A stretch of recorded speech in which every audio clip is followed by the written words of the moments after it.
Welcome to Global Insights with me, Punita Kumar Sinha.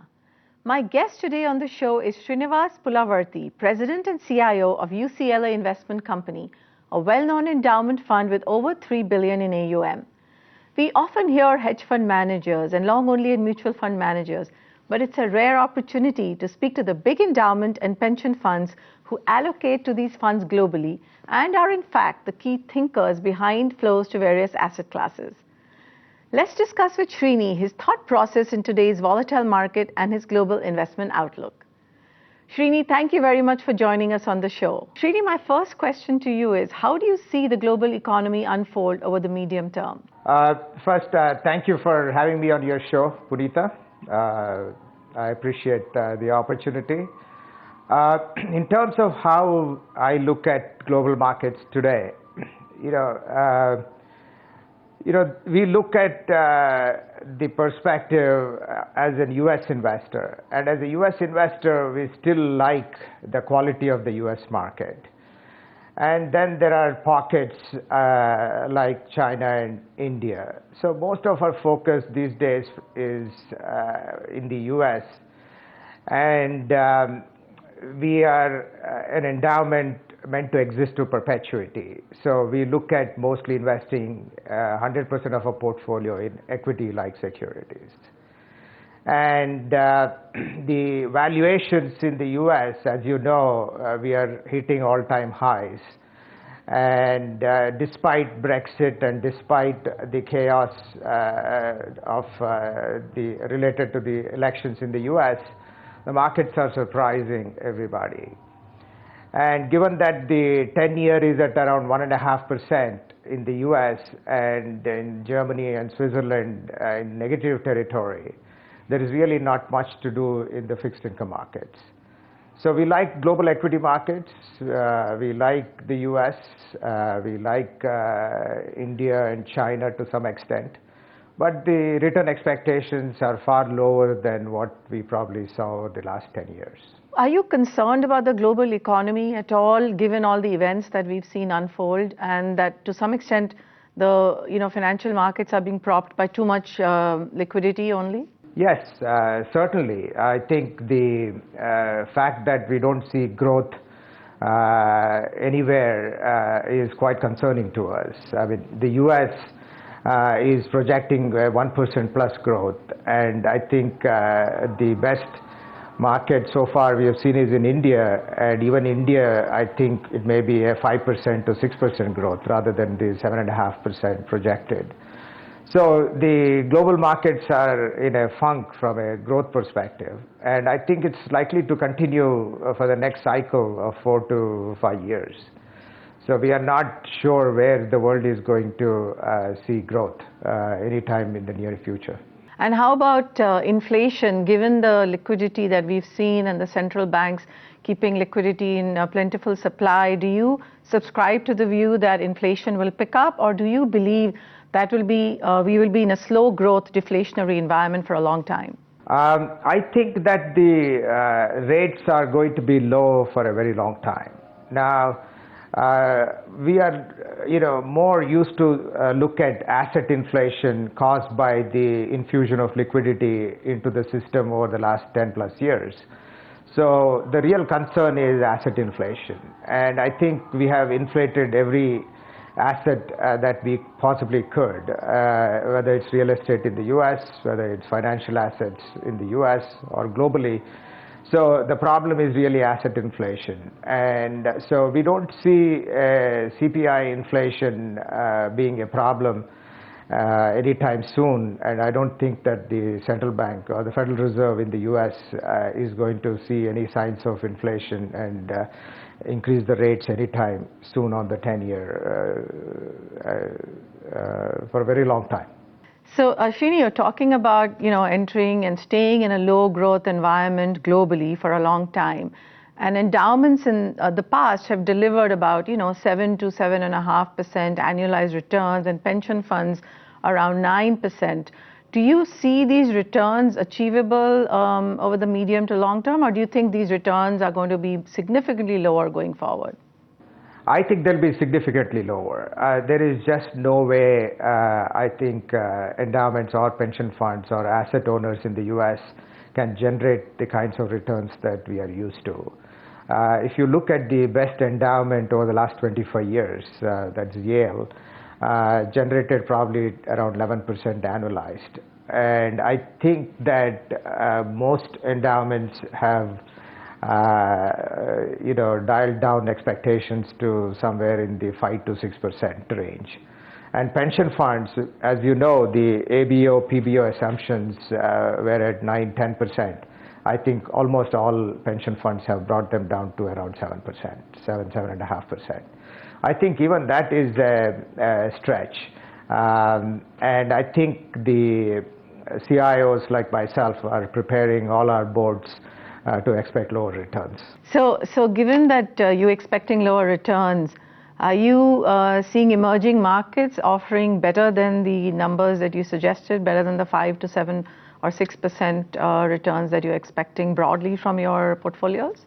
Yes, I think you are going to see the portfolios generally barbell their exposures, where they put a lot of money in the US in very high quality stocks and mostly manage that exposure passively. And then almost all the active management allocated to non-US markets, in particular markets like India, ASEAN, and China. And I think the thesis is that we can generate slightly higher returns in Asia compared to Europe, and maybe a little higher in Europe compared to the US. And so if you look at my own portfolio, almost all my active investment dollars are in the non-US markets, whether it's in India, China, or in Europe. Most of our US portfolios are all passively indexed. Right. It's interesting you mention your portfolio, because I did notice India is actually, I think, your second biggest allocation after the US. And not just for you. I mean, I looked at Harvard Endowment, Harvard Management, and there too, India is, I think, the second largest. And then for Yale, China is ahead of India, but India is again in their top 10. So it looks like you're quite optimistic about India, and you're visiting India. And has that changed your view? Are you still convinced about India? I think India is going to be a good story for the next 5 to 10 years. But US investors are generally cautious when it comes to India. And the primary reason is that we find most of the Indian companies, the promoter stake in Indian companies is much greater than what we are used to. And so the question has always been how the minority shareholder interests are taken care of, where the majority is the promoter. And I think that is evolving. And for the first time last year, we saw the founders completely get out of the company, and bring an outsider to run the company. In the case of Infosys, we have seen, Deepak Parekh step out at HDFC. So this is something that we would take for granted in the US. But in India, these are very unique situations. And I think that the Indian market is maturing, and you'll see that the allocations to India will reflect the recognition that India is becoming a mature market. And in the endowment space, as you know, the highest allocation to China is probably around 5 or 6%. And highest allocation amongst the endowments to India is probably 2 to 3%. Now we know that the allocation to India can grow, and it will grow as we get more comfortable with the markets and liquidity and the governance structure evolving to something that we are used to in the US. So I see allocations increase to these markets because we have nowhere to go. I don't think there is another market on the world stage today that can generate high single-digit returns. Good. We'll talk a little bit more about India later, but Since you also mentioned China actually being a larger allocation from endowments than India, and of course the benchmarks have a larger weightage in China, is that the reason endowments are putting more money into China, or are you fundamentally seeing that China is still offering more opportunities? Well, I think Chinese went about this in a very aggressive way. As we discussed earlier on, the whole culture of equity markets in China is a new phenomenon. And so China grew over the last 30 years mostly behind debt. And so then they realized that for them to sustain their growth, they have to create an equity culture and develop equity markets. So the Chinese then started creating enormous wealth, but they had no assets to invest in. And so then you saw that they had to go and start creating assets. And 30 years ago, they didn't have financial assets nor real estate assets to invest. So fast forward to today, they have enormous amount of money, but they are behind on the creation of asset scale. So India is a different story. India is used to equity markets and equity culture. We had property rights. We could own property. We could trade properties, trade financial stocks. So China went about creating this paradigm in a very aggressive way. So as a result of that, they realized that they had to create the asset and attract capital from foreign institutional investors. And so US recognized this phenomena, and a lot of endowments and foundations went into China and took advantage of them creating these massive companies, whether it's JD.com or Tencent or so. I think that India was a little slow in trying to duplicate that kind of creation of massive companies in that space. And so US investors got comfortable that we could participate in these massive equitization of companies. And so it attracted the necessary capital. India still does its whatever it does in a much more deliberate fashion, and we think that what we are seeing, in fact, if you come to Bangalore, you'll see it everywhere, whether it's Uber or Ola, or I think we are probably 20 years behind, but I think we will get there. I think we will see massive companies being created here, just like in China. If we do, you will attract capital because I think what US investors want is that kind of growth, and that kind of growth happens only in new age companies. Right. So you're saying basically India has not created enough large new economy companies, whereas China has. So it's not that the endowments are investing in China more broadly; they're focusing more on a niche segment. Is that fair to say? Yeah. Yes, I think. Yeah. But we should also, look at the Chinese consumer. I mean, the Chinese consumer has proven to be a big surprise because, the Procter and Gamble's of the world and the Nestle's of the world all tried to get into China, but Chinese created their own companies. And now some of these companies are massive companies, and they're all in the consumer space, just like you see here in India or in the US. So it's not all niche tech companies. It's in real estate, property development, technology, social media, and pure consumption. And their tech venture ecosystem has also done very well. So if you look at Sequoia China or Axel China, these companies have seeded some massive stories and they have monetized them. And I think I'm hugely optimistic that same trend will continue here in India. And the Chinese have adapted to this new technology in a much faster way than people actually imagined going back 20 years. And I think Indians have, if anything, a better capability to adapt to the same kind of technology, at least in the younger metro city population. I don't see any reason why we won't go down that road.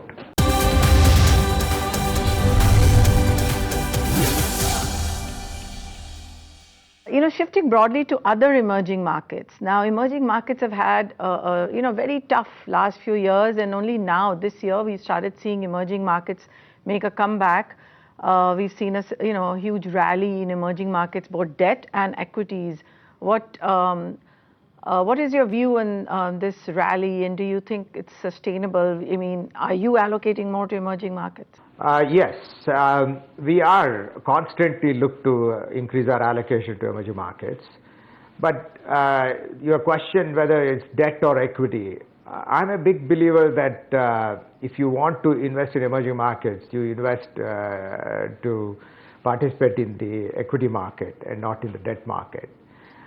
We do see debt offerings, but in the big picture, the amount of debt available to invest for foreign investors is really not that high.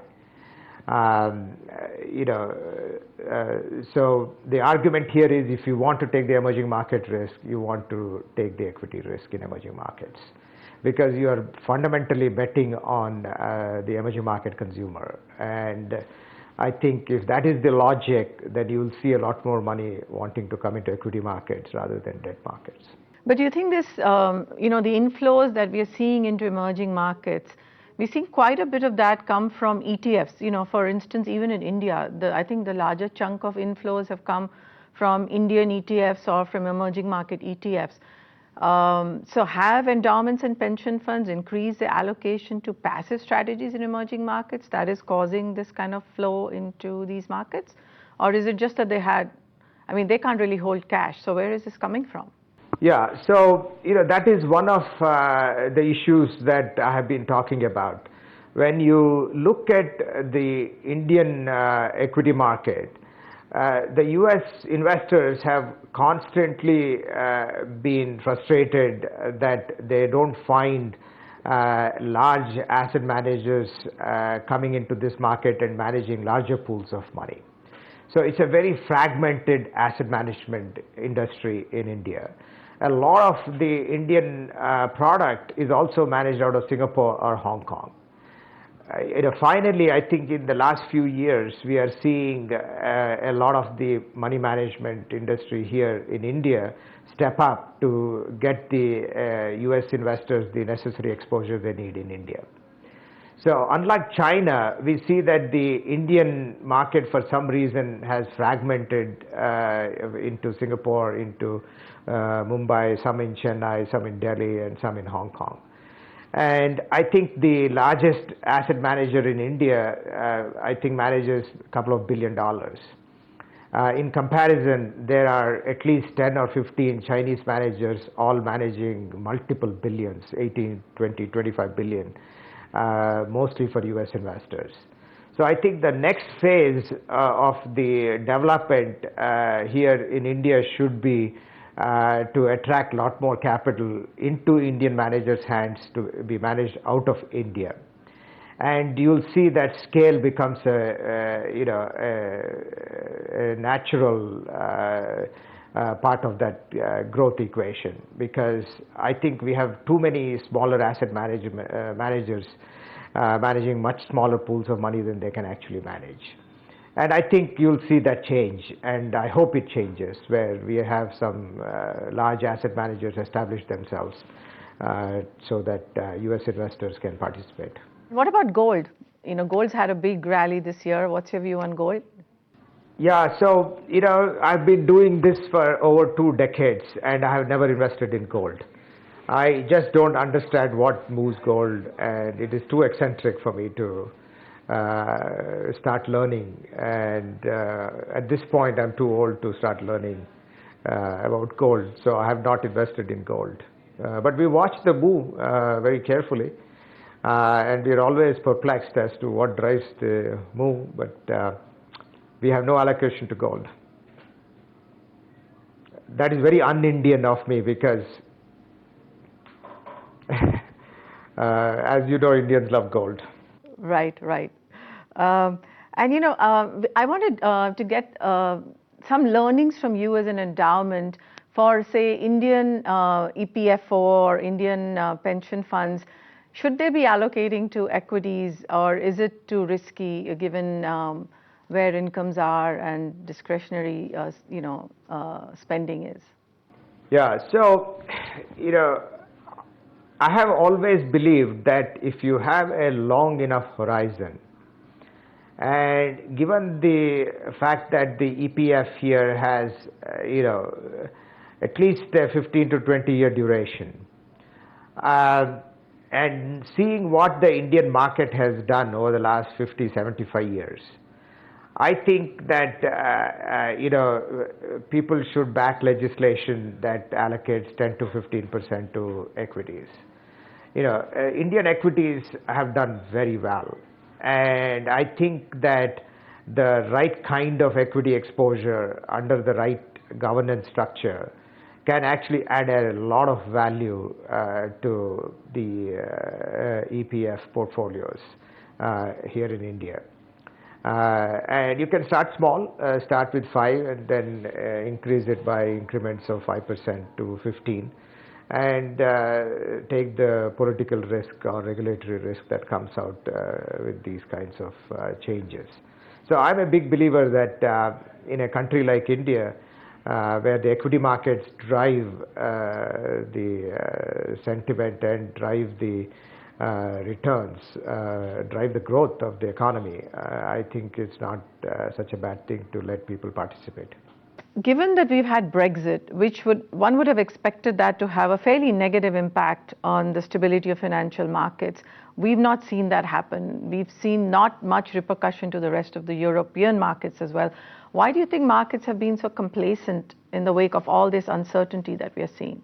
Yeah, so, I'm beginning to, divide what you see, whether it's the, Brexit clearly was a, black swan event, but from a socio-political perspective. Nobody expected Brexit vote to turn out the way it did. And in the US, the election phenomena that you are following, nobody expected Donald Trump to be the Republican nominee. So it's a political black swan event. But I think the markets are much more resilient than what these kinds of events would suggest if you don't abstract away from the noise.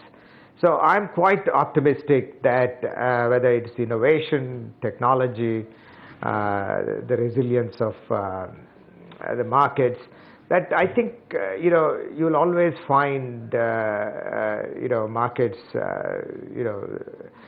just skim through these kinds of massive changes in the political or social spectrum and continue to do well.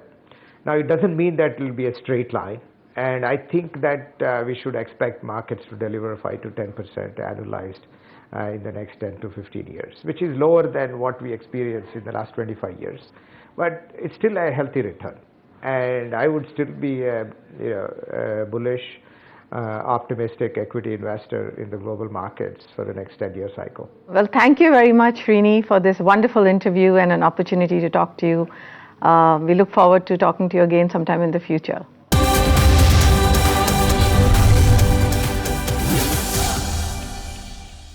Find us on Facebook at facebook.com/etnow, and don't forget to click the like button. You can also follow us on Twitter at etnowlive. To stay updated with all our programming, hit the subscribe button on our YouTube channel by logging on to youtube.com/user/etnow.